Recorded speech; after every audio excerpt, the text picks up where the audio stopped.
محبت کی ہوتی ہے، محبت کے سفیر بنو۔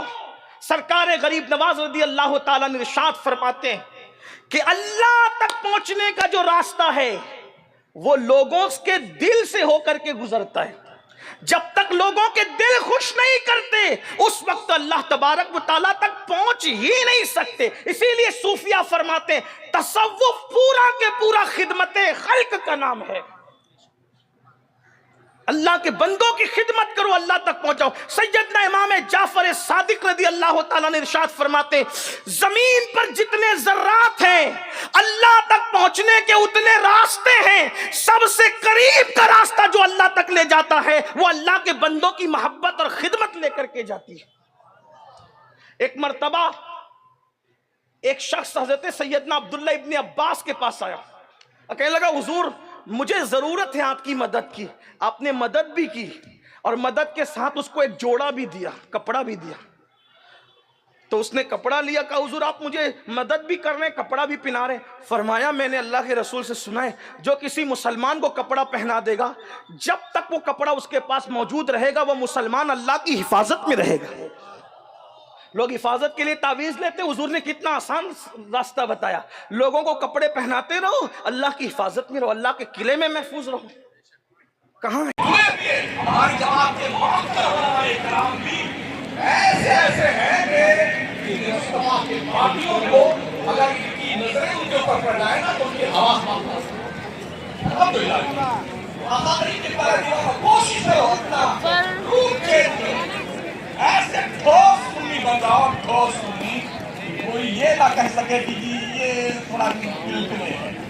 بڑی عجیب کنڈیشن ہمارے یہاں، بہت جلدی ہم نے اتنا بڑا دروازہ لگا رکھا ہے اسلام سے خارج کرنے کا، اور داخلہ رجسٹر ہمارے پاس ایک بھی نہیں ہے۔ یہ نکال دیا، یہ نکال دیا، پر کہیں ایسا نہ ہو کہ اکیلے آپ بچیں، کہیں ایسا نہ ہو کہ اکیلے آپ بچیں۔ اس لیے ضرورت اس بات کی ہے کہ ہم اپنے بیچ میں پھیلے ہوئے الجھے ہوئے سمجھانے کی کوشش کریں، وہ بھی محبت کے ساتھ میں۔ کیا اختلاف ہے جدید مسائل کے حوالے سے؟ یہ عقیدہ نہیں ہے، مسئلے ہیں، اور مسئلے ہر دور میں بدلتے رہے ہیں۔ وقت کے مسائل موجود ہیں، باضابطہ ان کی کتاب بھی موجود ہے، فقہ حنفی میں حالات زمانہ کی رعایت کے نام پر یہ کتاب موجود ہے، جو دلائل سے بھرپور ہے۔ یہ کتاب کب کب کیسے کیسے مسئلے بدلے ہیں، سرکار امام اعظم ابو حنیفہ سے لے کر کے اور ہمارے اعلیٰ حضرت سرکار حضور صدر الشریعہ علیہ وسلم سب تک پوری سنی دعوت اسلامی کی شکل میں یہ پلیٹ فارم جو زبردست پلیٹ فارم موجود ہے، اس پلیٹ فارم سے ہم پوری دنیا کو خطاب کر سکتے ہیں۔ اس کی وجہ کیا ہے؟ تمامی جرنل کی میٹنگ تھی، پروگرام رستم صاحب اگر ہمارے جان کی امان دی جائے تو ہم کچھ عرض کریں، بولی جان کی امان دی جاتی ہے۔ حضور والا خان بول کے سن لیجیے، ہمارے فوجی دن میں تو گھوڑے پہ سوار رہتے ہیں اور رات میں شراب پی کے عیاشیاں کرتے ہیں، اس لیے شکست کھاتے ہیں۔ کا مسلمان کیا کرتا ہے؟ کا مسلمان دن میں گھوڑے کی پیٹھ پر سوار رہتا ہے اور رات میں مسلح کی پیٹھ پہ سوار رہتا ہے، اپنے آنسوؤں کو مولا کے دربار میں پیش کرتا۔ مولا جو فتح تو نے ہمیں دی ہے، یہ ہماری قوت بازو کا رزق نہیں ہے بلکہ تیری عنایات ہے، تیری۔ Yes, if you want, you can. جہاں چاہے وہاں راہ ہے۔ چلیے درود شریف پڑھ لیتے ہیں۔ الصلاۃ والسلام علیکہ یا رسول اللہ، اور بلند آواز، الصلاۃ والسلام علیکہ یا حبیب اللہ، الصلاۃ والسلام علیکہ یا نبی اللہ وعلی آلکہ اللهم صل على سيدنا محمد وعلى وسلم وآله وصحبه وبارك وسلم۔ صلاة والسلام علیکہ یا رسول اللہ۔ نماز میں اگر پہلی بار کوئی بھی آئی فون استعمال کرنے کا شوق اپنے اندر پیدا نہ کرے، کمائے تو حلال۔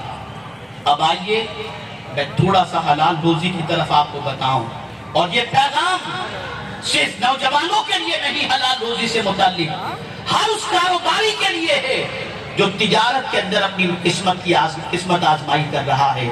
آئیے آقا کریم صلی اللہ علیہ وسلم کا ارشاد میں آپ کی سماعتوں کے حوالے کروں۔ اچھا یہاں یہ بھی بتا دوں کہ بہت ساری جماعتیں ایسی بھی ہیں جو 4 مہینے کے لیے لے کر نکل جاتی ہیں، کاروبار چھوڑو، ایجوکیشن چھوڑو، اور میرا مولا کیا فرماتا ہے؟ کس دن کے لیے فرماتا ہے؟ جمعہ، سید الایام، سید الایام۔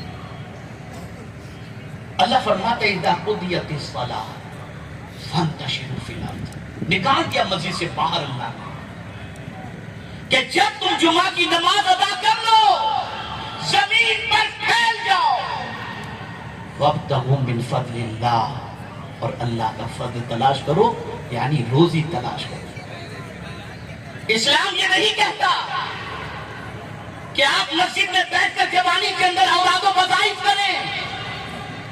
اسلام یہ چاہتا ہے یا تو علم حاصل کرو، محنت و مشقت کرو، اور عبادت کی عمر تو ہے ہی، اور حلال روزی کمانا یہ کوئی کم عبادت نہیں ہے۔